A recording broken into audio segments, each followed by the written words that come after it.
আসসালামু আলাইকুম। আজকে একটা টাপ কেক রেডি করছি। তবে টাপ কেকের অর্ডার আমি সাধারণত নিতে চাই না, কারণ একটা 500 মিলি টাপ কেকের জন্য আমাকে 1 পাউন্ডের একটা বেস রেডি করতে হয়। আজকে সেই 1 পাউন্ড কেক বেস থেকে কেক কেটে আমি 2টা টাপ কেক রেডি করেছি। ভিডিও শেষে আমি সেটা অ্যাড করে দিব। টাপ কেক আসলে খুব বেশি প্রফিট থাকে না, তবে এর একটা মজার দিক আছে।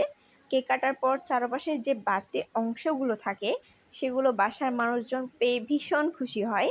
সত্যি বলতে নিজের জন্য বা বাসার জন্য এত সুন্দর করে কেক বানানোর আলাদা ইচ্ছে বা সময় হয়ে ওঠে না, তাই এই টুকরোগুলো পেলেই তারা অনেক বেশি খুশি হয়ে যায়। এই টাপ কেক অর্ডার করেছেন একজন আপু। ওনার লোকেশন হচ্ছে ফ্রিপোর্ট নিউ মরিং এলাকায়। আপু প্রথমবার আমার কেক ট্রাই করবেন, তাই আশা করছি এই কেকটা অনেক ভালোই লাগবে। আর টাপ কেক বানানোর সময় আমি একটা বিষয় সবচেয়ে বেশি গুরুত্ব দিই, ক্রিমের চেয়ে কেকের পরিমাণ বেশি রাখা। কারণ আমার কাছে টাপ কেকের আসল মজাটাই হলো কেক। আপনারা দেখতে পাচ্ছেন এখানে যদি আমি বেশি ক্রিম দিতাম তাহলে কেকের পরিমাণ কমে যেত। অনেকে অবশ্য বেশি ক্রিম পছন্দ করেন, সেক্ষেত্রে তাদের চাহিদা অনুযায়ী আমি ক্রিমের পরিমাণ বাড়িয়ে দিই।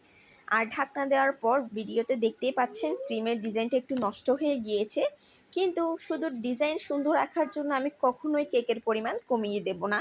কারণ টাপ কেক সাধারণত নিজেরা খাওয়ার জন্যই, বাসার জন্যই নেওয়া হয়। তাই আমি চেষ্টা করি টাপটা যেন একদম কেক দিয়ে ভরপুর করে দিতে। আশা করছি কাস্টমার আপুর টাপ কেকটা আসলে ভালো লাগবে। আপনারাও যদি এমন ভরপুর কেক ট্রাই করতে চান তাহলে আমাদের পেজে দ্রুত ইনবক্স করবেন। আমাদের লোকেশন হচ্ছে পতেঙ্গা কাঠঘর, চরপাড়া, চট্টগ্রাম।